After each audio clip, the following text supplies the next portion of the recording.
పాలన జరుగుతలేదు. మీరు చూసిండ్రు నిన్ననే బీసీ రిజర్వేషన్లకు సంబంధించి కూడా అధికారికంగా ప్రకటించింది, లెక్కలు ఇచ్చినామని చెప్పింది. కానీ అన్ని తప్పులు లెక్కలు ఇచ్చింది. ఆగమాగం సర్వే చేసిరు. ఇప్పుడు ఎల్లుండి రేపు ఆగమాగం పెడుతున్నారు అసెంబ్లీ. పొద్దునట 10కి క్యాబినెట్ మీటింగ్ అట, కరెక్ట్ బీసీల చర్చ గంటనట, అవన్నీ 1 అవర్. ఆ గంటలో అసెంబ్లీలో తీర్మానం ఆమోదిస్తారట, అసెంబ్లీకి పోతారట. అసెంబ్లీలో బిల్లు పెడతలేరు, తీర్మానం చేస్తలేరు. పోనీ సీరియస్ చర్చన అంటే కాదట, చిన్న డిస్కషన్, షార్ట్ డిస్కషన్ చేస్తారట. అంటే బీసీలు ఎంతమంది ఉన్నారు, ఎంత పెద్ద విషయం, ఎంత పెద్ద జనాభా, ఎంత సీరియస్ గా ఆలోచన చేయాలి.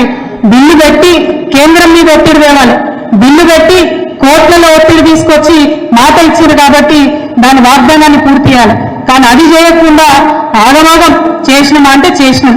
మీరు అంటారు కదా, నేను కొట్టినట్టు చేస్తాను, ఏడ్చినట్టు చేయి. కాంగ్రెస్ వాళ్ళు కొట్టినట్టు చేయాలి, బీజేపీ వాళ్ళు ఏడ్చినట్టు చేయాలి. ఇద్దరు ఒకటే, దొంగే.